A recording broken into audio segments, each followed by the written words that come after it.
হৈছেগৈ আমাৰ কামবোৰ? তোমাৰ কামবোৰ দূৰতে থোৱা, বেলেগ এটা নিউজহে তোমাক দিওঁ। কি নিউজ? কৃষ্ণ আৰু সাক্ষী ক'ৰবাত ফুৰিবলৈ গৈছিল আৰু তাৰ পৰাই দুইটাকে কিডনেপ কৰিলে। কৃষ্ণ যেনে তেনে তাৰ পৰা পলাই আহিল, কিন্তু সাক্ষীক আনিব নোৱাৰিলে। হোৱাট?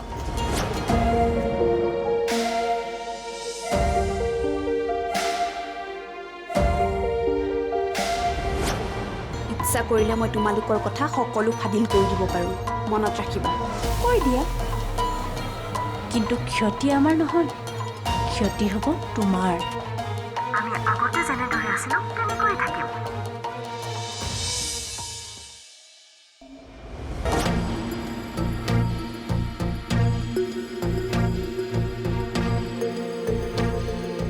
দাদা, তই ভাবিছনে বৌক কেনেকৈ আনিব পাৰি? ভাবি আছো কি কৰিব পৰা যায়। তই পুলিচকো খবৰ দিবলৈ নিদিলি, আমি এতিয়া কি কৰিম? কিবা এটা কৰিব লাগিব। তই ইমান অধৈৰ্য নহবি। তই মনত পেলাচোন কোনটো ৰাস্তাৰে আহিছিলি, তেতিয়া অন্ততঃ মই মোৰ লগৰকেইটাক লৈ সেই ঠাইলৈ যাব পাৰিম। আৰে সেইটোৱেতো কথা। মোৰ দেখোন মনতে নপৰা। সিহঁতে মোক মূৰত মাৰিছিল কাৰণে চাগে মই সকলোবোৰ পাহৰি গৈছোঁ। মনত পেলাবলৈ চেষ্টা কৰি আছোঁ।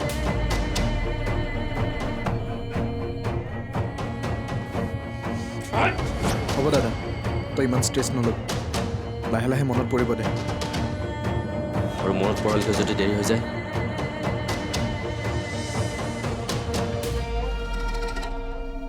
ইমান দিনে তোক মই সহায় কৰা নাছিলোঁ, কিন্তু এতিয়া কৰিম। মা? অঁ, তই নাজান, তই জেলত থকা অৱস্থাত মই তোৰ মোমায়েৰৰ ঘৰলৈ গৈছিলোঁ তোৰ জামিনৰ বাবে কথা পাতিবলৈ, কিন্তু সিহঁতে মোক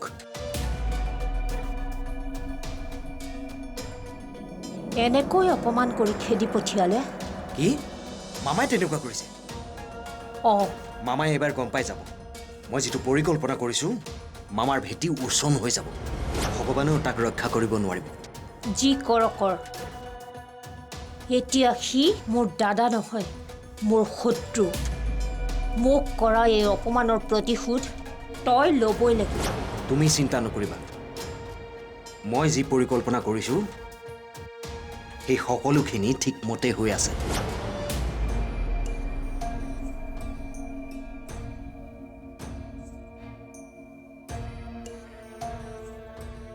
কোনফালে যোৱা বৰ্তা? মই পুলিচৰ ওচৰত যাম। সাক্ষীৰ কথাটো লৈ ইনভেষ্টিগেশ্যন কৰিবলৈ কওঁ। নালাগে নেকি? কিয়? দাদাই মানা কৰিছে, পুলিচৰ ওচৰলৈ গ'লে সিহঁতে যদি বৌক হাৰ্ম কৰে। সেইবুলি এনেকৈ হাত সাৱটি বহি থাকিব পাৰি নেকি? হাত সাৱটি বহি থাকিব নালাগে, যি কৰোঁ দাদা আৰু মই মিলি কৰিম। তুমি এইবিলাক কথা চিন্তা কৰিব নালাগে। আৰু যদি সাক্ষীৰ কিবা হয়? একো নহয়, মোৰ বিশ্বাস দাদা যেনেকৈ ঘূৰি আহিছে, সাক্ষী বৌকো আমি এদিন ঘূৰাই পাম। তাৰ আগতে দাদাক ভাল ডক্তৰ এজনৰ ওচৰত দেখুৱাই অনাৰ প্ৰয়োজন আছে। মানে? নহয় মানে, আমাৰ ফেমিলি ডক্তৰ বৰা আংকলে যদিও দাদাক চাই আছে, দাদাৰ আগৰ কথাবিলাক এতিয়াও ভালকৈ মনত পৰা নাই। আৰু দাদাই কোৱা মতে সিহঁতে দাদাৰ মূৰতো মাৰিছে, আৰু এইবোৰে যদি পাছলৈ দাদাৰ বেছি অপকাৰ কৰে। সেইটো বুজিছোঁ, কিন্তু সাক্ষীৰ? সেইবোৰ আমি চাম বৰ্তা। এবাৰ যদি দাদাৰ সেই অপহৰণ কৰা ঠাইখিনিৰ কথা মনত পৰে, তেতিয়া আমি সাক্ষীবোক বিচাৰি পাই যাম। গতিকে দাদাক এতিয়া বিশেষকৈ এজন ডাক্তৰৰ প্ৰয়োজন, কাৰণ দাদাৰ আগতেও এনেকুৱা হৈ থৈছে।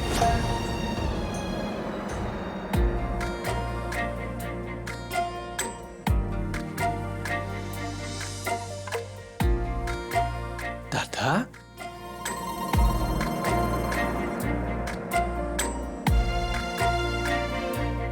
কিবা লাগে? খাবলৈ কিবা বিচাৰি আছিলোঁ, কিন্তু একো বিচাৰি পোৱা নাই দেখোন। অঁ, সেইটো কথা। আপুনিতো সদায় ৰাতিপুৱা হালধি দিয়া গাখীৰহে খায়।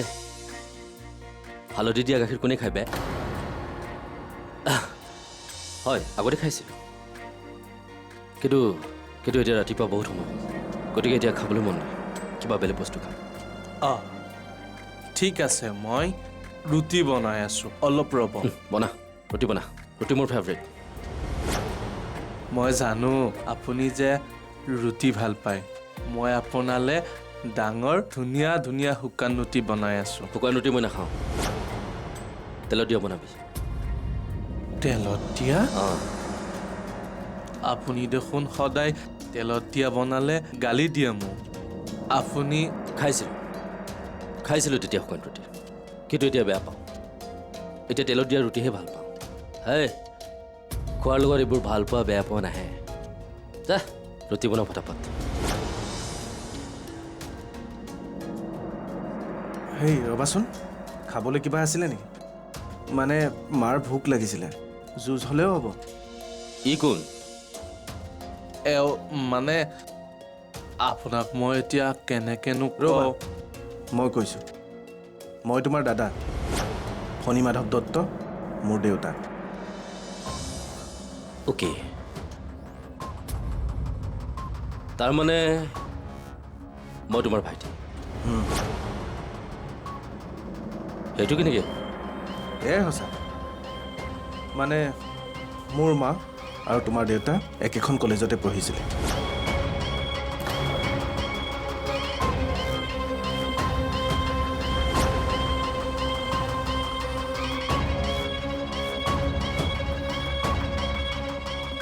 মা ক'ত কৃষ্ণই সেইটো কথা কিয় ক'ব লাগে আমিতো ঘৰত বহি থাকি সাক্ষী উলিয়াব নোৱাৰিম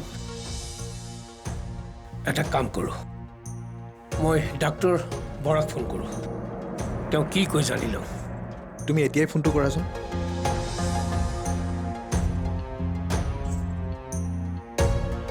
ঠিক আছে ডাক্তৰ থেংক ইউ কি ক'লে বৰ্তা কল বেক কৰিব বুলি কৈছে দেউতা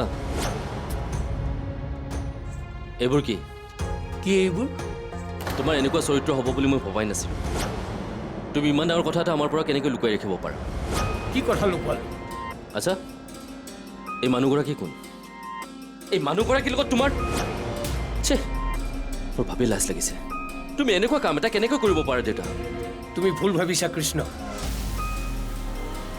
এওঁৰ লগত মোৰ কলেজত ভাল পোৱা হৈছিল সঁচা কিন্তু সেয়া মাত্ৰ ছমাহৰ সম্পৰ্কহে আছে আৰু সেই ছমাহত ইমান দূৰ আগবাঢ়িবলগীয়া সম্পৰ্ক আমাৰ হোৱা নাছিল এইবোৰ চব ইহঁতৰ চাল ইহঁতে বুদ্ধি কৰি কিবা উদ্দেশ্য লৈ ইয়ালৈ আহিছে মোক বিশ্বাস কৰা কৃষ্ণ নকৰোঁ বিশ্বাস সন্মুখত এয়া প্ৰমাণ ই মোৰ ডাঙৰ দাদা ইয়াকো ইয়াৰ প্ৰাপ্য দিব লাগিব কি অতি সোনকালে মই ফণীমাধৱ দত্তৰ ঘৰ বৰবাদ কৰি আছোঁ মোৰ প্লেন ফুলফিল হ'বলৈ আৰু বেছি দিন নাই ঠিক আছে সকলো তোমাৰ মতে হ'ব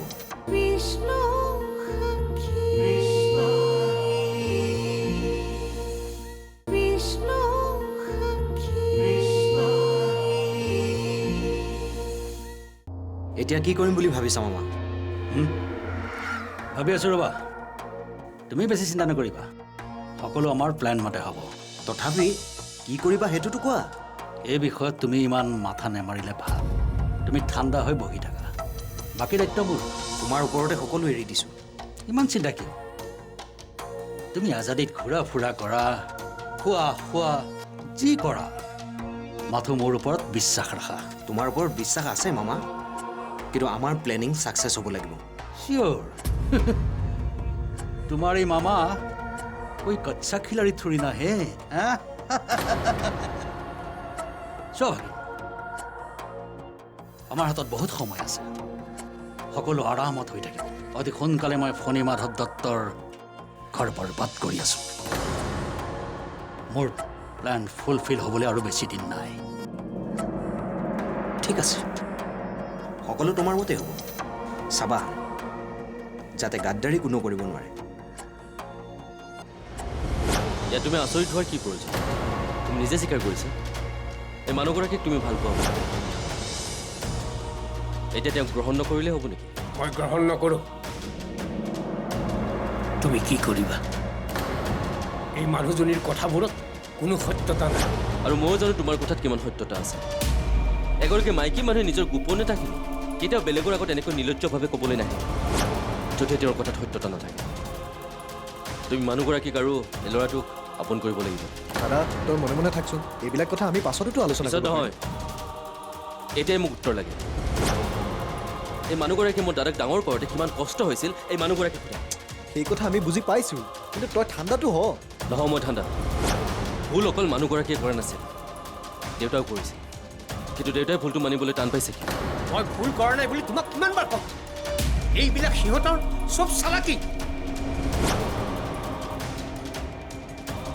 হ'ব বৰ্তা, তুমি এতিয়া অলপ মনে মনে থাকাচোন। তুমি মোক বুজাব নালাগে, তোমাৰ ককায়েৰক বুজোৱা। ইয়াৰ হৈছে কি মই ভাবি পোৱা নাই। হ'ব, তোমালোকে মোৰ কাৰণে কাজিয়া কৰিব নালাগে। আচলতে ভুল মোৰেই, মই ইয়ালৈ আহিবই নালাগিছিল। ঠিক আছে, মই আজিয়ে গুচি যাম ইয়াৰ পৰা। মা, তুমি নাকান্দিবাচোন, মই আছো নহয়। আৰু ভাইটি, তই দেউতাক এনেকৈ কিয় কৈছ? ক্ষমা খোজ। মোৰ ক্ষমা খোজাত আপত্তি নাই। মোৰো বেয়া লাগিছে দেউতাক তেনেকৈ কয়, কিন্তু ইয়াৰ বাবে মই দায়ী নহয়, দেউতাই নিজেই। আৰু তোমালোকে ইয়াৰ পৰা ক'তো যাব নালাগে।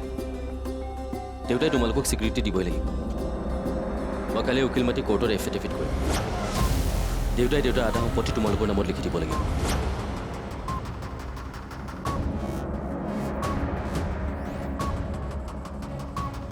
দেউতা, বাছ যোৱা।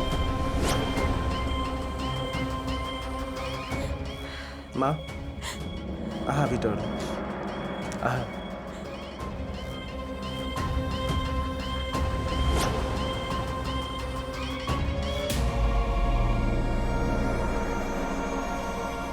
বৰ্তা, মই বুজি পাইছোঁ বৰ্তা।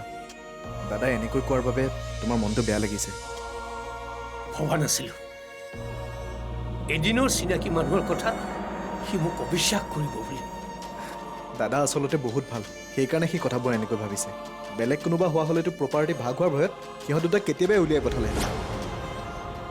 মই জানো, কিন্তু সি মোক আজি এতিয়া যেনেকৈ ক'লে মই বৰ কষ্ট পাইছোঁ, বৰ কষ্ট পাইছোঁ। মোৰ কৃষ্ণই মোক আগতে কেতিয়াও এনেকৈ কোৱা নাছিল। আগতে এনেকুৱা ঘটনা ঘটাও নাইতো। প্লিজ মামা। কিমানৰ মুখৰ এনেকৈ প্লিজ প্লিজকৈ বন্ধ কৰিবা বিকি? কৃষ্ণই একো ভুল কথা কোৱা নাই। আপুনি প্ৰমাণ কৰক যে ৰাজু আপোনাৰ ল'ৰা নহয় বুলি, তেতিয়া আপোনাৰ কথা সকলোৱে শুনিব। প্ৰমাণ কৰিবলৈ গ'লেই বাহিৰত আমাৰ ঘৰখনৰ বদনাম হ'ব। তেনেহ'লে সম্পৰ্কটো মানি ল'লেই হ'ল। নামানো। কিয় মানিম মই? যিটো সম্পৰ্ক কেতিয়াও হয় সেইটো কিয় মানি ল'ম মই? দাদা, কলেজৰ দিনৰ কথা, 45-46 বছৰমানটো হ'বই। আপুনি পাহৰি যোৱাটো একো অসম্ভৱ নহয়। ময়ে 4-5 বছৰ আগৰ কথা মনত ৰাখিব নোৱাৰোঁ। মই তুমি নহয় পৰম, গতিকে নিজক তুলনা কৰি মোক কথা নক'বা। মামা, তুমি যোৱাচোন। বৰ্তা, তুমি এইবিলাক বিকি, ঈশ্বৰে মোক পৰীক্ষা লৈছে নে কষ্ট দিওঁ বুলিয়ে দিছে? ইটোৰ পিছত সিটো ঘটনা, মই কি কৰোঁ ভাবি পোৱা নাই। ইফালে সাক্ষী ক'ত আছে নাজানো, আৰু ইয়াত কিন্তু মই কথা এটা ভাবি পোৱা নাই। কৃষ্ণই সাক্ষীৰ উদ্ধাৰতকৈ ৰাণী আৰু ল'ৰাটোৰ কথা ইমান জোৰ দিছে কিয়? সাক্ষীক এৰি থৈ সি আমাৰ ঘৰত ইমান শান্তিত আছে। মই কথাটো মানি ল'বলৈ দিগদাৰ পাইছোঁ। আচলতে বৰ্তা, দাদাৰ মানসিক অৱস্থাটো একেবাৰে ভাল নহয়। মই বাৰু তাক কিবা কৰি ডাক্তৰৰ ওচৰলৈ লৈ যাম। তুমি অন্ততঃ তাৰ চেকআপকেইটা কমপ্লিট নোহোৱালৈকে তাৰ কথাৰ ওপৰত মাত নেমাতিবা। সি যেনেকৈ কয় তুমি সেইমতেই কৰিবা। কিন্তু সি উকিল ধৰিছে এফিডেভিট বনাব বোলে। তুমি সেইবিলাক একেবাৰে টেনশ্যন নল'বা। ৰ'বা, মই আগতে ডাক্তৰক ফোন এটা কৰি লওঁ।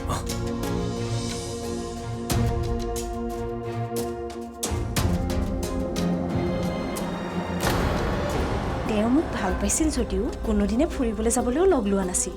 আচলতে তেওঁ সেইবিলাক বেয়াই পাইছিল খুব চিধা চাধা মানুহ দেই তেওঁ তেন্তে গণ্ডগোলটো ক'ত হৈ আছে কিন্তু আচৰিত মানিছোঁ বাপেকক বিশ্বাস নকৰা ল'ৰা ইয়াকে ফাৰ্ষ্ট দেখিছোঁ বাদ দে না সেইবোৰ যি হৈছে ভালেই হৈছেতো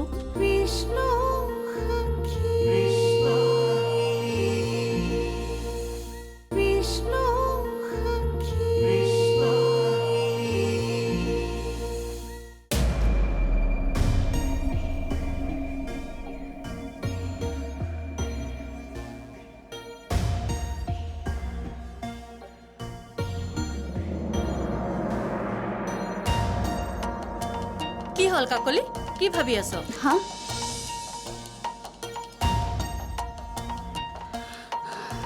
মোৰ মূৰটোৱে কাম কৰা নাই ৰাণীয়ে ফোন কৰিছিলে কৃষ্ণ বোলে ঘৰ আহি ওলালহি ঘৰৰ ল'ৰা ঘৰলৈ নাহি ক'লৈ যাব তই কথাটো বুজা নাই অ'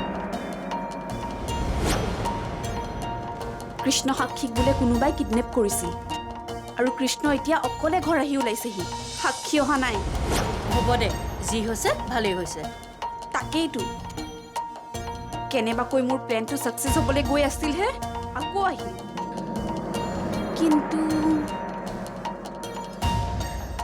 মই কথা এটা বুজি পোৱা নাই কৃষ্ণ আৰু সাক্ষীক কিডনেপ কৰিছিল কোনে এতিয়া কৃষ্ণ আহি ওলাল যেতিয়া সাক্ষীকো নিশ্চয় বিচাৰি উলিয়াব অ' মা মোৰ প্লেনটো ছাকচেছ নহ'বই নেকি কাকলি মগজত বেছি প্ৰেছাৰ নিদিবি লাহে লাহে সকলো ঠিক হৈ যাব তোৰ লগত মই আছোঁ নহয় চাওঁচোন ময়ো কি কৰিব পাৰোঁ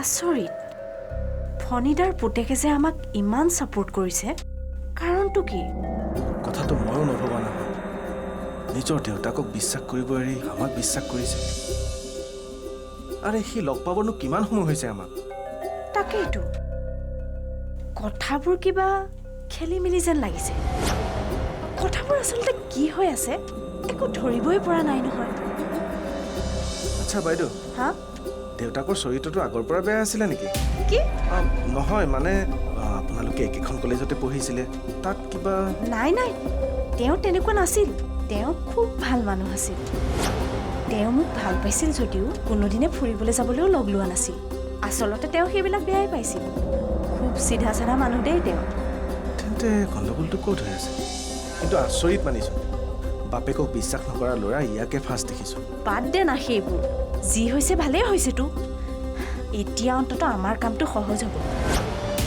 বুজিছ যিকোনো প্ৰকাৰে এই ল'ৰাটোক আমি নিজৰ হাতৰ মুঠিত ৰাখিবই লাগিব তেতিয়াহে আমি আমাৰ প্ৰাপ্যখিনি পাম ঠিক কৈছে আপুনি মইতো চব ঠিকেই কওঁ তইহে খেলি মেলিবোৰ কৰ মই কি খেলি মেলি কৰিম আজি ৩-৪ দিনে মইতো আনকি এটোপাল মধু খোৱা নাই নাখাবিও তোক কিন্তু মই সকীয়াই থৈছোঁ দেই আৰু শুন সেই ল'ৰাটোক অলপ মৰম চৰম কৰিবি কিয় আৰে নিজৰ ভাই বুলি হ'ব